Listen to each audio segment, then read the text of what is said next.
it's Stass here. It's been a few weeks since I posted a video. I've just been really busy. Kids have been on school holidays, we've had friends visiting. Yeah, so I guess this is a Happy Homebrew Wednesday, released on whatever day it is. But over the weeks, I received a very special beer mail. Now this is from BSB Homebrew, or Jonas, I think is how you pronounce his name. Yeah, sent all the way from Sweden. This is his coconut Habana. And he was kind enough to send the recipe.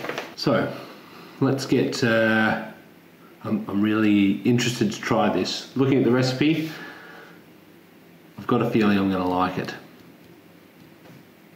Well, let's get a crack. It's just come out of the fridge, which is sitting at 3 degrees.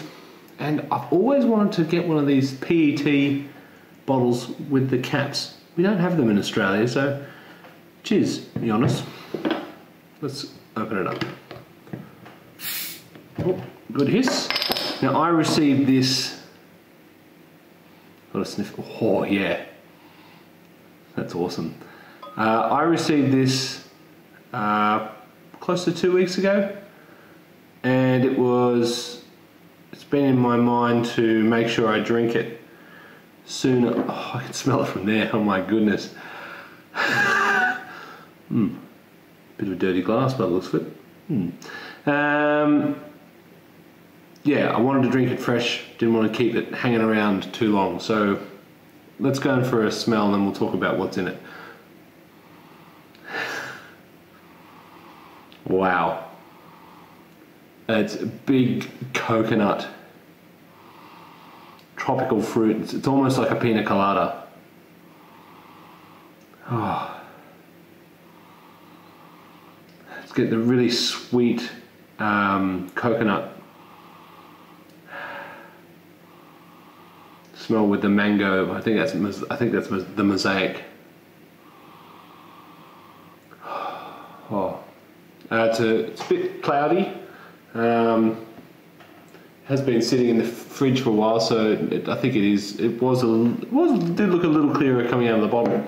But yeah, good carbonation, but it doesn't seem to be forming much of a head, although that could be the dirty glass. But yeah, it's carbonated definitely. It's sort of almost a. It's sort of an orangey colour, light orange colour. Head is small, fairly large bubbles. Let's go for a taste. I'm dying to taste this. Cheers, Jonas, and thanks again for sending it to me. Thanks again to everyone who sent me beers. I've got a massive long list of people I'm going to have to try and get beers to one of these days. Anyway, cheers.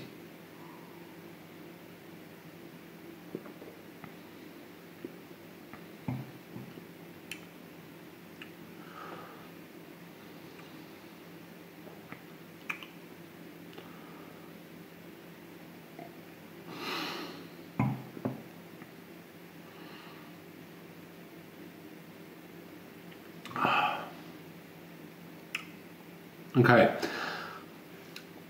there's still the sweetness there, and the fruitiness, like a mango. Quite a heavy bitterness actually. I wasn't expecting that. It's finished. It's got a fairly aggressive bitterness. I'm not so sure if that's right, but yeah, it's definitely there. It's definitely not got that pina colada sweetness that you would expect from the smell. It's got a bit of a tang, not tang. Maybe it's like a bit of an alcohol. How strong is this beer? Let's say 6.3%. So it's up there. I do get a bit of an alcohol burn, although there's some sort of slight harshness. There is. Okay, let's take a look through the ingredients. So we've got pale malts, torrefied wheat, and flaked oats. Hopped, bittered with Mosaic, coconut extract. Okay. Don't know how much that is. Half a kilo dextrose and half a kilo of lactose. Ah, okay, that might be where the sweetness is coming from, and the smell. Wow, 77 grams Mosaic and Whirlpool. So that's no other boil additions, and then this is the big one. Vanilla beans, again probably pointing to that sweet aroma. I didn't pick up on vanilla though. Coconut flakes, 400 grams. And then a big dry hop of 230 grams of Mosaic and Simcoe combined.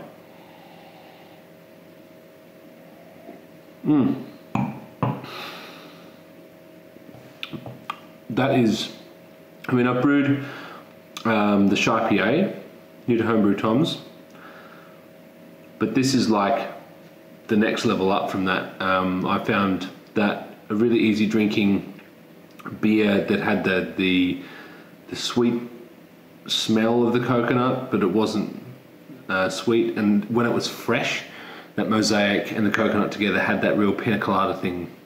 But this one, when was it brewed? Pardon me. It's dated June 2017. No, can't be that old. Oh, here we go, bottled August 2018. Oh, that's a bit better. Yeah, and fermented with SO4. That's interesting. Yeah, really nice. I dig it. So thanks again, Jonas. It's real funny. It's so sweet on the nose, and it's quite bitter on the flavour. Anyway, what else has been happening? Not a lot, to be honest. I've taken delivery of ingredients for the next 4 beers. I think I might have said this in the last video. But yeah, I just haven't had time. I have to get my IPA brewed. I was going to brew up the big stout for a little invitational that we're doing, well, that I'm doing with the Lord of the Dank boys, plus a few others. I've been meaning to brew that for the last 4 weeks. It hasn't happened yet. Just, yeah, knee deep in marking for the subject I'm teaching. I'm getting there. And yeah, just trying to sort out things. We're about to get really busy in the end of the year. I'm off to, weddings in, Perth and in country New South Wales, and we're going down to Melbourne for a week for a wedding and other things. So yeah, if you're in Melbourne early November, hopefully I'll do something, but no promises. It's all a bit up in the air and got lots of stuff to do. But anyway, that's been what's happening. Pretty quiet on the brewing front. Except I should say that after my video on the Mangrove Jack's red IPA, I've been talking with Mangrove Jacks, and I'm impressed at how much they've been, conversing with me, trying to get to the bottom of that funny sweet taste that I've been getting. And I watched Dino's review of the same kit, the red IPA, that I had that funny taste of, and he mentioned something. I was chatting with him afterwards, and he mentioned, we were talking about it, and I reckon that it's a similar thing. He was getting similar flavours to me. So I reckon it's something in the kit. I don't necessarily think it's it's a fault or anything, but given they were able to tell me, I didn't want them to give me the recipes for it or anything, but they were able to tell me that there is a common grain between the red IPA, the American Hoppy Porter, and the barrel strong age one that I'm yet to brew. But the red IPA and the American Hoppy Porter have the same grain, a common grain, which it could be like a, judging by the flavour and aroma of it, it could be like a dark crystal. So yeah, it just, for me, it's not to my taste. I think I sent it, told you that I went down to the local homebrew shop with a bottle of the American Hobby Porter, and he reckoned it tasted good.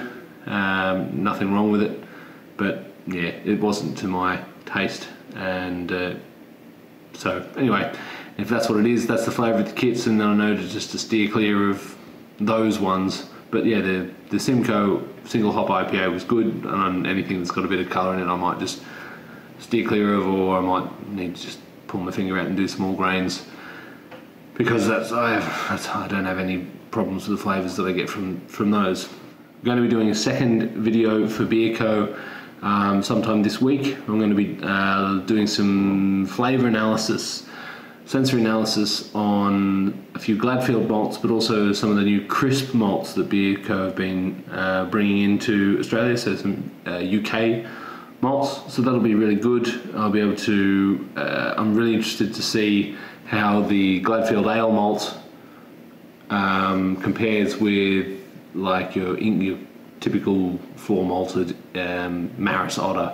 I've always been told from people that the Gladfield Ale malt is basically like a Maris Otter, so hopefully that'll be a good video. I'm looking forward to it just for my learning purposes, and yeah, I'll put a link to that video on my channel or my Facebook page, or you'll get a link to it. But yeah, I'm going to continue to enjoy this. Thanks again, BSB Homebrew. I'll put a link to his channel that side, or I can't remember. Put a link and a card and in the description below. Go check him out. He does most of his videos in Swedish, but he's always quite active in the BrewTube official Facebook group, and he does comment in English as well. So yeah, cheers again, and this is Stass signing out for another, I don't know, week, 2 weeks, 3 weeks. There should be some more exciting stuff coming in the coming weeks, so I can't say anything more than that, but I've got a couple of good brew ideas coming. Anyway, I'm going to go now, so I'll see you in the next video. This is Stass signing out. Cheers.